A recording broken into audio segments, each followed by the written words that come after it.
I'm here at ICAST 2024 in Orlando, Florida, checking out the latest and greatest fishing gear and tech, and there is a lot here. After this video is over, check out the playlist at the end if you want to see more. Let's jump in. How's it going, everyone? Welcome to ICAST 2024. My name is Brett Lee here with Marine Metal Products.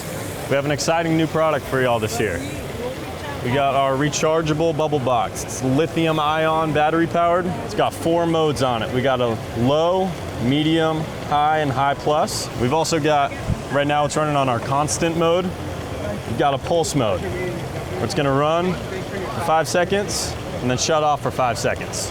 It's gonna save your battery. On our constant mode, get about 10 hours of runtime. On low pulse, get about 40 hours of runtime. Comes with 36 inches of airline tube and a weighted air stone. Cool feature is that you can run it while it's charging too.